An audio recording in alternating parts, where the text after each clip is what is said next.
Après la déclaration historique hier sur notre antenne d'ailleurs, avec Darius Rochebin de Frédéric Merz, le chancelier allemand, sur la doctrine nucléaire. Est-ce que nous, la France, est-ce que nous devons servir de bouclier, de rempart nucléaire pour protéger l'Europe face à la menace russe et au désengagement américain? Écoutons cette déclaration qualifiée par beaucoup d'historique du chancelier allemand. Je dis oui, c'est imaginable, il faut en parler, mais c'est compliqué, c'est très compliqué. C'est pas le genre de décision que l'on va prendre comme ça. Attendez. Vous dites, c'est imaginable qu'il y ait des bombes nucléaires françaises sur le sol de l'Allemagne. Je répète, nous avons eu une offre de la France de parler de notre participation au dispositif nucléaire. Commencez à en parler pour régler ces problèmes de fond. Alors, première question, elle nous vient de Clément dans l'Ain. Voici cette question. Voilà ce que demande Clément. Les Allemands ont déjà des armes nucléaires américaines sur leur sol? Oui, non. Merci de nous avoir rejoint, Sylvia. Oui ou non, d'ailleurs? Où sont les armes nucléaires en Europe aujourd'hui? Eh bien, regardez, on va vous montrer une carte tout de suite et vous allez tout comprendre. Il y a les pays qui sont en rouge sur cette carte. Ce sont ceux qui hébergent des ogives nucléaires américaines. Effectivement, il y a bien l'Allemagne, mais il y a aussi l'Italie, les Pays-Bas, la Belgique, il y a même la Turquie qui fait partie de l'OTAN. Alors, seul Washington est décisionnaire et si une décision devait être prise, eh bien, ces pays devraient déployer ces armes. D'après les données de la campagne internationale pour l'abolition des armes nucléaires, eh bien, environ 180 bombes nucléaires B-61 sont actuellement stockées en Europe. Si on revient à notre carte, donc il y a les pays en rouge et il y a aussi les pays en bleu clair sur le côté. Ce sont les pays qui sont souverains. Le Royaume-Uni et la France, on ne peut pas les mettre sur le même pied. Christophe, pourquoi? Eh bien parce que les Britanniques ont besoin des Américains. Seul le Premier ministre, Keir Starmer, peut décider, mais les engins sont cofabriqués par les Américains. Ils sont à la fois responsables de leur conception, mais aussi, c'est très important d'insister là-dessus, sur leur mise à jour, leur entretien, et cela peut donc avoir un impact sur la dissuasion britannique. Et nous, et la France, alors, on dispose de quoi? En quoi on pourrait être un rempart, un bouclier, une protection pour l'Europe? Est-ce qu'on en a les moyens, tout ça? Alors, regardez ce chiffre, 290, c'est le nombre d'ogives nucléaires françaises qui sont disponibles. La France a abandonné en 96 l'idée d'utiliser des missiles sol-sol, mais elle garde deux composantes majeures pour lancer ces missiles nucléaires. Elle peut agir par les airs, pour être prêt à décoller à tout instant, grâce aux Rafales, mais aussi un autre moyen pour lancer des missiles nucléaires, c'est depuis la mer. Il y a 4 sous-marins spécialisés, on va les voir, ces 4 sous-marins spécialisés. Il y a le Triomphant, le Téméraire, le Vigilant et le Terrible. L'un de ces sous-marins est d'ailleurs toujours en mission dissimulée à plus de 100 mètres de profondeur. Objectif, bien que personne ne sache où il est pour qu'aucun pays ne se sente à l'abri des missiles qui peuvent être stockés dans plusieurs bases militaires de l'Hexagone. Alors on peut citer l'île Longue dans la rade de Brest, on y trouve des sous-marins nucléaires d'attaque également. Et puis on peut citer la base aérienne d'Istres, celle de Saint-Dizier ou encore d'Avord. Merci beaucoup, Sylvia. LCI vous répond. Il y a le fond. On va parler, bien évidemment, de cette couverture nucléaire. D'autres questions de nos téléspectateurs vont venir ponctuer cette émission. Mais est-ce qu'on aurait pu imaginer, avant le début de cette guerre en Ukraine, l'Allemagne demander, c'est pas la première fois, c'est, je crois, la deuxième fois que le chancelier Merz quelque part demande la protection de la France, souveraine, on l'a compris grâce à Sylvia, sur son nucléaire, face à la menace russe. Oui, c'est pas nouveau. Je discutais avec votre collègue tout à l'heure. Un vieux texte de 1985 abordait la question déjà de la possibilité d'armer la République fédérale d'Allemagne, donc l'Allemagne de l'Ouest, avec sa propre force nucléaire, ou ce qu'il disait, lui, ce qui serait probablement davantage acceptable, c'était de faire en sorte que la France garantissent la sécurité nucléaire du reste de l'Europe, de l'Allemagne en particulier. Pourquoi? Parce que selon lui, selon cet auteur américain qui est connu, ce qu'on appelle la dissuasion étendue, extended deterrence, française était plus crédible, davantage crédible que celle des États-Unis. Aujourd'hui, je pense que c'est probablement la raison principale pour laquelle les Allemands demandent à la France éventuellement, même si les Américains maintiennent des B-61 qui sont des bombes à gravité, qui doivent être larguées par un avion. C'est pour cette raison-là. Le problème, c'est un peu la double peine, c'est-à-dire qu'on est en conflit, en guerre même, face à la Russie, et notre allié de toujours, les Américains, ne sont plus là depuis l'accession de Trump au pouvoir. Ils sont plus là, c'est peut-être un peu fort pour l'instant, mais... on a des doutes en matière de sécurité. Je pense que la raison pour laquelle l'Allemagne fait appel à la France en demandant, en cas d'urgence, si j'appelle le 911, est-ce que vous allez répondre présent? Voilà. Hélène. Oui, c'est vraiment le positionnement des États-Unis depuis la réélection de Donald Trump qui a vraiment provoqué chez les Européens et sur l'Allemagne notamment cette idée que, en fait, rien n'est immuable, que finalement l'allié d'hier, qui était tout à fait sécurisant, dont on ne doutait pas, et bien d'un seul coup pouvait remettre en question un certain nombre de choses, même si on n'est pas à ce que l'OTAN s'arrête. Mais il y a vraiment cette idée qu'en fait, il faut compter d'abord sur soi-même, ou en tout cas peut-être ses proches voisins, en tout cas cette Union européenne qui a du mal à construire sa défense, et peut-être l'avenir pour la suite. Et donc forcément, l'Allemagne se tourne vers la France, qui est la seule puissance européenne à vraiment être indépendante sur ce sujet. Donc c'est la réalité qui s'impose aux Allemands. Thomas de Bordeaux nous pose une question. Vous pose une question d'ailleurs, général, mais vous allez la partager avec tout le monde sur ce plateau. Quelle marge de manœuvre pour déployer un parapluie nucléaire français en Europe? Je crois que le principal problème, il y en a deux. Un, qui décide de l'emploi de l'arme nucléaire? Deux, qui paye? Une fois qu'on a dit ça, on a quand même fait le tour du problème. Qui décide? Est-ce qu'on peut partager la décision d'utiliser ou non une arme nucléaire? On peut peut-être consulter. Donc il y a tout un processus, à mon avis, diplomatique qui doit être mis en place, d'où sans doute ce qu'a dit le chancelier Merkel, c'est-à-dire étudier le sujet. C'est-à-dire comment pourrions-nous envisager l'emploi de l'arme nucléaire au profit de l'Europe et donc de la défense aussi de l'Allemagne. Donc c'est le premier problème, c'est le pouvoir décisionnel. On ne peut pas concevoir qu'on concède le pouvoir de veto. En revanche, qu'on autorise un avis, qu'on organise un avis, c'est vraisemblable. Deux, ensuite, qui paye? Nous, ça fait depuis 70 ans, en gros, qu'on paye en gros 13 à 15% de notre budget de la défense pour financer l'arme nucléaire. Et la question est-ce que les Allemands ou d'autres seraient prêts à contribuer à cet effort de guerre collectif, c'est-à-dire accepter de donner qu'un avis d'un côté et de l'autre côté de financer une partie de cet armement nucléaire qui est quand même très coûteux sur notre budget. Donc une fois qu'on a dit ça, on résout ça, on pourrait évoquer la notion de parapluie nucléaire avec un dernier point qui est un problème militaire. Où seraient stationnées ces armes? Alors on a évoqué tout à l'heure ces armes sous hangar en quelque sorte d'armes nucléaires. On n'a pas ce genre de dispositif aujourd'hui. Ah si, on aurait les armes qui équipent les Rafales. Donc des missiles à longue portée, 300 kilotonnes, ce qui fait quand même pas mal par rapport à 18 kilotonnes pour Hiroshima. Donc capacité d'emport. Alors maintenant, question, il faut construire une base. Il faut qu'elle soit sécurisée, il faut qu'il y ait des accords passés avec l'État hôte, donc extrêmement complexe, et finalement des risques aussi de pression sur notre armement nucléaire déposé à l'étranger. Donc je dirais de l'armement nucléaire en France au service de l'Europe, mais peut-être avec un financement européen ou allemand en l'occurrence, et un processus décisionnel bien construit.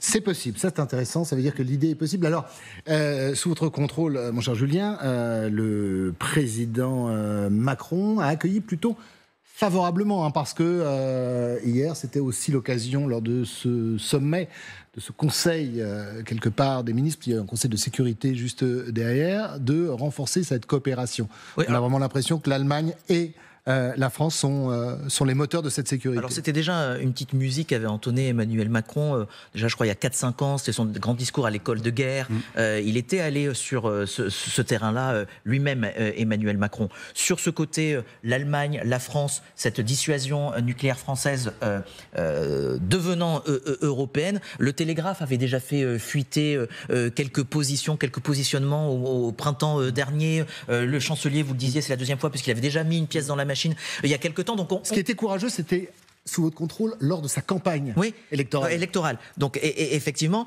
il y avait quelque chose et on voit bien que ça leur tient à cœur. Moi, je vais prendre mon petit téléphone QR code. Général, j'ai une question à poser. Est-ce que vous avez des pays en Europe qui sont un peu plus allants, j'allais dire, à se dire, tiens, on va se mettre sous ce parapluie nucléaire français, nous on y va banco? Est-ce que c'est la Pologne? Est-ce que c'est les pays d'Europe du Nord qui seraient en se disant, tiens... La Pologne en a parlé à un moment donné, sans aller plus loin. Mais les autres États, certainement pas. La Pologne avait demandé une protection nucléaire américaine. Mais ça veut dire que, vu ce qui se passe avec les Américains, il n'est pas invraisemblable. On nous demande aussi. Voilà. Bon, d'un autre côté, comme elle achète beaucoup d'armement aux États-Unis, elle ne sera peut-être pas réceptive à ce changement de portage. Et puis, quand même, il faut introduire les Britanniques. Les Britanniques, actuellement, viennent d'acheter des F-35 capables d'apporter l'arme nucléaire tactique. Et des armes nucléaires tactiques américaines nouvelle génération seraient en cours de livraison aussi pour la Grande-Bretagne. Donc maintenant, il y aura peut-être, je dirais, une concurrence entre la France et la Grande-Bretagne pour assurer ce parapluie nucléaire.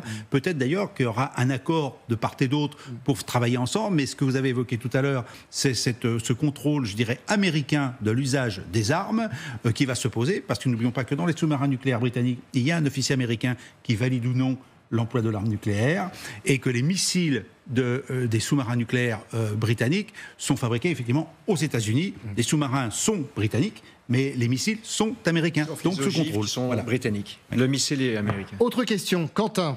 Toulouse, regardez ce qu'il nous écrit, ce qu'il dit. La force nucléaire est le dernier socle de la souveraineté de notre pays. N'y a-t-il pas un risque d'effacement de la France dans l'histoire si nous partageons cette dissuasion avec l'Europe et notamment avec les Allemands?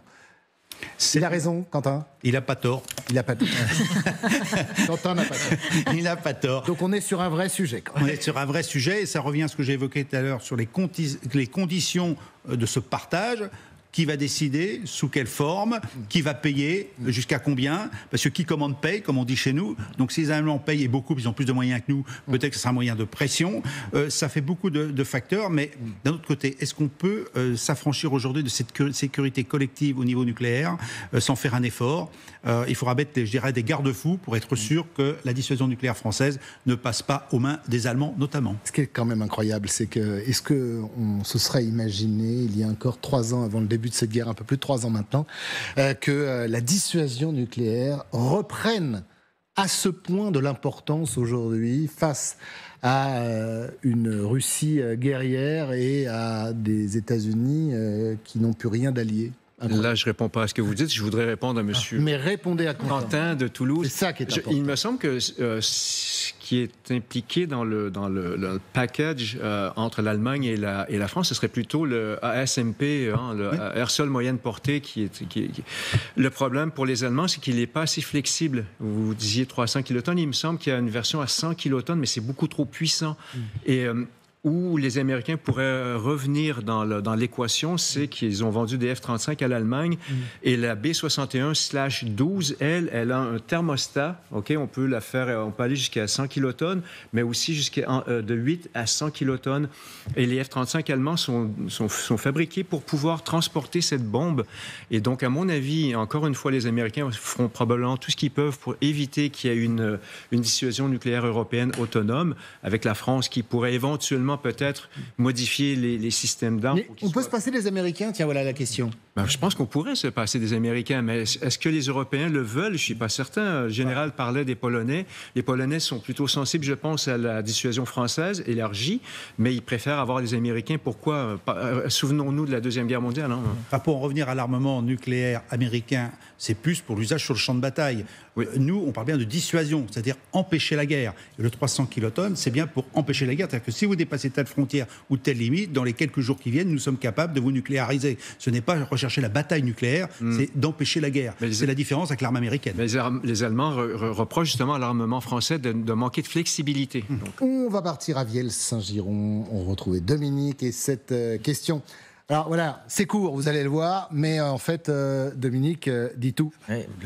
Eh oui, général. Qui appuie sur le bouton? Alors nous, on a une souveraineté. Qui appuierait sur le bouton pour des armes qui sont des armes américaines? Les Américains, bien évidemment, en dernier ressort. Donc là, nous, on pourrait garder le go, ou on devrait garder le go? C'est bien l'objet de la première réponse que j'ai faite. Quel est le processus décisionnel? Je ne vois pas un président de la République accepter qu'on puisse partager d'appuyer sur le bouton, même si ce n'est pas le terme exact, d'employer l'arme nucléaire. En revanche, mettre un processus dans lequel il y a un avis des pays contributeurs, avec un poids qu'on lui donnera de plus ou moins important. Un avis n'étant pas décisionnel, mais nous obligeons à tenir compte de l'avis, donc de limiter l'usage de cette arme nucléaire et de prendre en compte prendre en considération les États concernés. Moi, j'ai une question de Christophe Moulin de Boulogne. Si. J'ai triché, je n'ai pas utilisé mon téléphone. Peut-être pour vous, mon cher Julien, c'est que je vous aime beaucoup, donc certaines voix se disent sur ce thème-là, bien évidemment, que l'arme nucléaire donnée à des puissances aujourd'hui ou à des démocraties qui peuvent être chamboulées, on le voit chaque jour, et on doit lutter contre des pressions, qu'elles soient chinoises, qu'elles soient russes, qu'elles soient iraniennes, si vous voyez ce que je veux dire, des démocraties en péril parfois. Est-ce que ça ne serait pas dangereux ? Dans la continuité de ce que vous disiez, dans les questions qu'on peut se poser de qui appuierait ce bouton, qui serait décisionnaire, est-ce qu'il y aurait un avis consultatif? J'imagine que si on décidait à un moment donné que la France mette à disposition, en gros, son parapluie nucléaire et un certain nombre de garanties ou d'articles et de dispositions qui soient obligatoires d'un type ou X ou Y de régime, pas aller dans un chamboulement dans tel ou tel pays. On pourrait pas faire comme ça en disant ok, c'est bon, et puis c'est ad vitam aeternam et on ne revient jamais là-dessus, et il n'y a aucune clause dans ce déploiement. Ça serait, à mon avis, c'est inimaginable. Alors, par contre, il y a un élément qu'on n'a pas abordé du tout, c'est sur quel territoire s'adapterait cette dissuasion partagée. Ce sera le territoire français et allemand, européen dans sa globalité, parce que alors là, on élargit le problème. Alors que sur le territoire français et allemand, on peut aisément trouver peut-être un accord, mais dès lors qu'il faudra élargir aux 27 États de l'Union européenne, là, il y aura peut-être un problème. Éric de Loire-Atlantique nous pose cette question très comptable, vous allez voir, mais Éric a raison, puisqu'on parle de prolifération par rapport à la Russie, la Chine. Avons-nous nettement moins d'ogives nucléaires? Oui, mais est-ce suffisant pour nous protéger? Alors tout à l'heure, vous avez fait une petite référence à Hiroshima. Alors Hiroshima, Nagasaki, je crois que c'est à peu près la dernière fois, et heureusement dans notre histoire, que l'on a vu des villes rasées par l'arme atomique. Aujourd'hui, on a les moyens où, en fait, l'idée de la dissuasion suffit. L'idée de la dissuasion, parce qu'une bombe suffit. Une bombe suffit, simplement parce que nous sommes de dimension non pas militaire, mais politique. Une bombe marque notre détermination à... On frappe une fois, on vous détruit une ville, je fais schématiquement, c'est pas forcément ça qu'on ferait, mais sachez bien que si vous n'avez pas compris qu'il faut vous arrêter, on a tout le reste. Voilà. Mais une fois on parle de tout le reste, ça veut dire qu'on est dans une guerre nucléaire. Donc finalement, qu'on ait une au départ, ça suffit largement, il faut qu'elle arrive, donc c'est pour ça qu'on en a plusieurs. Mais effectivement, le message premier, c'est on en met une. Maintenant, vous avez compris, on n'arrête pas, c'est la guerre nucléaire. Donc là, effectivement, est-ce qu'on en aurait assez? Mais quel intérêt d'en avoir 4000, par exemple, si on voit la Russie ou les États-Unis? Quel intérêt? Alors le problème, c'est de saturer l'adversaire, c'est-à-dire qu'on pense toujours à la deuxième frappe. C'est-à-dire que finalement, s'il y avait une vraie guerre, la première frappe, c'est nous empêcher d'utiliser notre arme nucléaire, donc il faut qu'il y en ait une deuxième, ou une capacité de riposte aussi. Voilà, donc on est dans un jeu nucléaire, mais c'est de la dialectique en fait, et je suis assez d'accord, est-ce qu'on a besoin d'autant d'armes? C'est pour ça qu'il y a eu des accords qui ont été mis en place pour les diminuer. Dont la plupart ont volé en éclats. Oui, tout à fait.